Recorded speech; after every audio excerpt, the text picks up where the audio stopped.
Princess Anne has been exceptional since the moment she was born. As the only daughter of Queen Elizabeth II and Prince Philip, and is the only sister of King Charles III and has been Princess Royal, one of only 7 to carry this title, since 1987. Yet Anne has never been one for titles, neither for herself nor her children. Princess Anne made history at Queen Elizabeth's funeral. The Princess Royal made history last month when she became the first female royal to participate in the Vigil of the Princes. The Vigil of the Princes was first held at the funeral of King George V in 1936 and again after the Queen Mother died in 2002. Queen Elizabeth II's funeral marks only the 3rd time the ritual has been performed and the first time a female royal has been included. Princess Anne joined her brothers, King Charles, Prince Andrew, and Prince Edward, for the ceremony.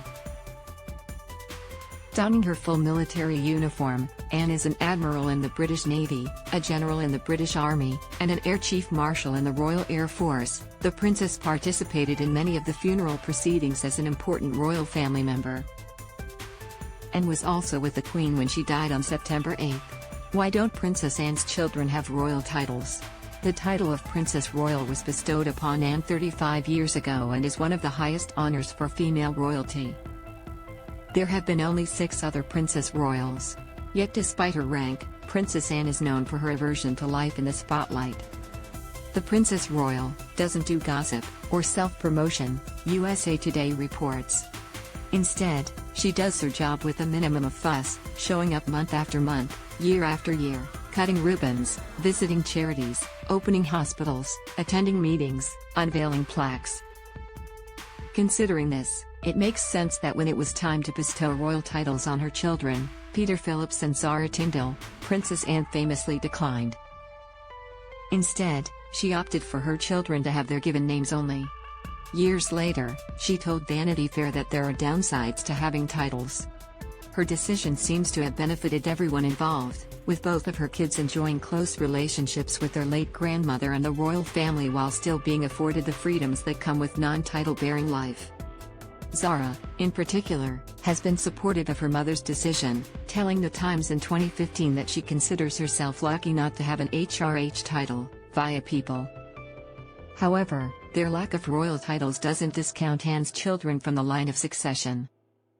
Peter is 17th in line for the throne, and Zara is 20th. If either ascended the throne, it's unclear whether their lack of titles would impede them because many kings and queens adopt regal names. However, Queen Elizabeth II famously did not, preferring to keep her name and forego tradition. Sound familiar? Anne's highly publicized love life. Though Princess Anne prefers to remain out of the spotlight, being the Queen's only daughter has sparked public interest and media exposure, particularly regarding her love life. Anyone who has seen The Crown Season 3 knows about the messy scandal that erupted among Anne, Charles, Camilla, and Camilla's ex-husband, Andrew Parker Bowles, although the true story is not nearly as scandalous as the fictionalized version. Anne and Parker Bowles dated only briefly, but that didn't stop the press from making headlines about their connection. And then wed Captain Mark Phillips in 1973. They had Peter and Zara before separating in 1989 after the Olympic gold medal winning equestrian fathered a child in an extramarital affair. Meanwhile, according to letters stolen from a briefcase and leaked to the press, Anne was carrying on a relationship with Sir Timothy Lawrence, Brides reports. In 1992, Anne and Captain Phillips divorced, Sir Lawrence proposed, and the pair wed the same year. And as if that weren't enough fodder for the media, the wedding was quite the scandal. Princess Anne's second wedding ceremony happened in Scotland because the Church of England did not accept subsequent marriages at the time. Considering the unwanted attention that has proven inescapable for Anne throughout her life, it's hardly a wonder why she chose to forego royal titles for her children, hoping to give them the privacy she never enjoyed as a princess. Queen Elizabeth's Corgis, A History of the Beloved Royal Dogs.